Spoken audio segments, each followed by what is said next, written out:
আসসালামু আলাইকুম রহমতুল্লাহি ওবারাকাতুহ। হুজুর, আমার স্বামী বিদেশ থাকে, আমার স্বামীকে আমি কিভাবে বশীকরণ করব? তো যখনই এরকম ধরনের পেশেন্ট আমাদের কাছে আসে তখন আমরা তার নাম, পিতামাতার নাম, ঠিকানা, কি সমস্যা এগুলো জানতে চাই। যখন আমরা বিস্তারিত তার মুখ থেকে শুনি তখনই শুনি যে হুজুর আমি অমুক জায়গায় এই বশীকরণ কাজ করানোর জন্য স্বামীকে বশ করার জন্য ২,০০০ টাকা দিয়েছিলাম। কিন্তু কাজ হয়নি। তারপর যখন জিজ্ঞেস করি আরো কাউকে দেখিয়েছেন বা কারো মাধ্যমে চিকিৎসা নিয়েছেন এই বিষয়ে বা অনলাইনে কারো থেকে পরামর্শ নিচ্ছেন? হ্যাঁ হুজুর, প্রায় ২-৩ জায়গা থেকে চিকিৎসা নিয়েছি। একজনকে ৳৮,০০০ মতো, একজনকে ৳১৫,০০০ মতো।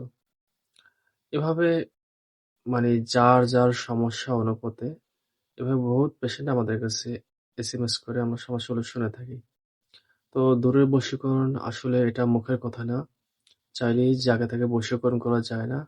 বশীকরণ করার জন্য কিছু নির্দিষ্ট রিচুয়াল বা প্র্যাকটিস আছে।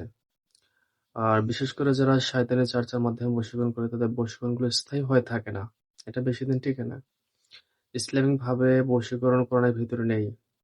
কিন্তু কোরআনের বিভিন্ন আয়াত, বিভিন্ন আয়াতের যে মান, সংখ্যা বসিয়ে বশীকরণগুলো করা হয়, সেগুলো খুব দ্রুতভাবে ধরে যায়। যেমন কোরআনের কিছু আয়াত আছে সূরা বাকারার, তারপরে সূরা নেসার কিছু আয়াত আছে। বিভিন্ন আয়াতের মাধ্যমে বশীকরণ করা সম্ভব। বশীকরণ বলতে যে খারাপ কিছু, বিষয়টা কিন্তু এরকম না। স্বামী স্ত্রীর কথা শুনে না, স্ত্রী স্বামীর কথা শুনে না, ছেলে মায়ের কথা শুনছে না, বাবার কথা শুনছে না, মেয়ে বাবা-মার কথা শুনছে না, অমুক ছেলেকে ভালোবাসে, সে অবৈধ সম্পর্ক করে সেটাকে বিচ্ছেদ করার জন্য কোরআনে অনেক আয়াত আছে। এগুলোর মাধ্যমে বিচ্ছেদ করা যায়, আবার বশীকরণও করা যায়। বশীকরণ মানেই অনেকে বুঝে যে অমুক বাড়ির মেয়েটাকে আমার লাগবে, অমুক দশতলা বাড়িওয়ালা মেয়েকে আমার লাগবে, অমুককে আমার পছন্দ হয়েছে তাকে বিবাহ করতে হবে, হুজুর এনে দিন। আসলে এগুলো হলো অবৈধ বশীকরণ। তো অবৈধ কাজ শয়তানের শক্তি ছাড়া হয় না। আবার অবৈধ কাজ যদি আপনি করতে যান, শয়তানকে আপনাকে খুশি করতে হবে।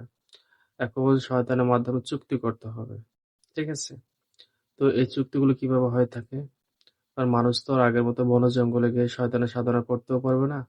তো বিশেষ করে যারা দেখা গেছে যে কালির ভিতরে বিশেষ করে বশীকরণের জন্য কখনো সরস্বতী, কখনো কালী এবং মারণ কর্মের জন্য ভদ্রকালী, এভাবে আ বিভিন্ন যে ষটকর্ম আছে এগুলোর জন্য বিভিন্ন দেব-দেবতা বা দেবী সুনির্দিষ্টভাবে নিয়োজিত আছে। এদের মাধ্যম দিয়ে শয়তানি বশীকরণ কাজগুলো মূলত করানো যায় বা হয়ে থাকে।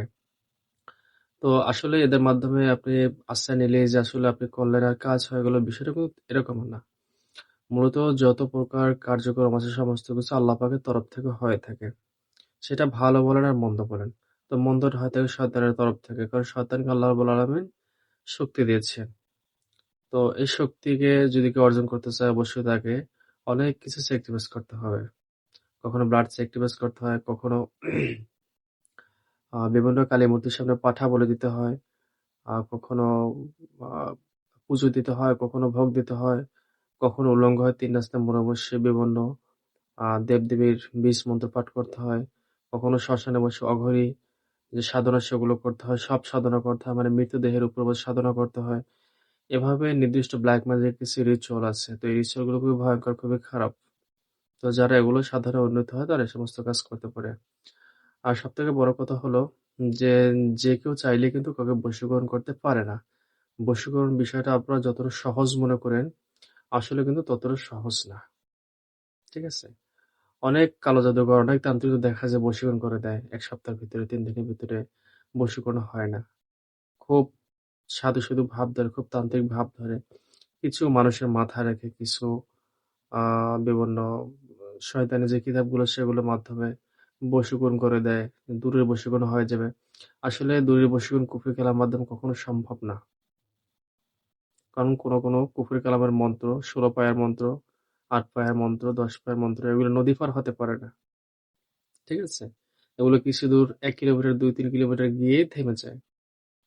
আবার বাই চান্স যদি কখনো সিদ্ধ মন্ত্র থাকে বা সিদ্ধ আ তাদের কাছে যন্ত্র থাকে, জাগ্রত যন্ত্র থাকে, এগুলো প্রয়োগ করলেও কখনো ধরে আবার কখনো এটা কেটে যায়। দেখা গেছে কিছু ধরছে, একটু কথাবার্তা বলে আবার কেটেছে। এর অবশ্যই কিছু কারণ আছে, এগুলো আমি এখানে খুলে বলব না।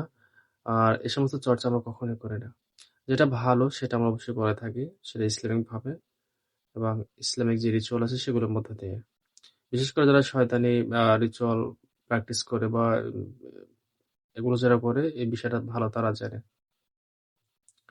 তো যারে তারে দিয়ে বশীকরণ করাবেন আর এগুলো ঠকে আমাদের কাছে আসবেন এমনটা কখনোই করবেন না। বশীকরণ আমি আগেও বলছি, এখনো বলি, বশীকরণ কিন্তু এত সহজ না। যতটা আপনারা সহজ মনে করেন যে টাকা দিলে আমার বশীকরণ হয়ে গেল, হ্যাঁ, একদম মোটেই সহজ না। খুবই একটা কঠিন বিষয়। আমার যদি কারো জানা থাকে খুবই সহজ।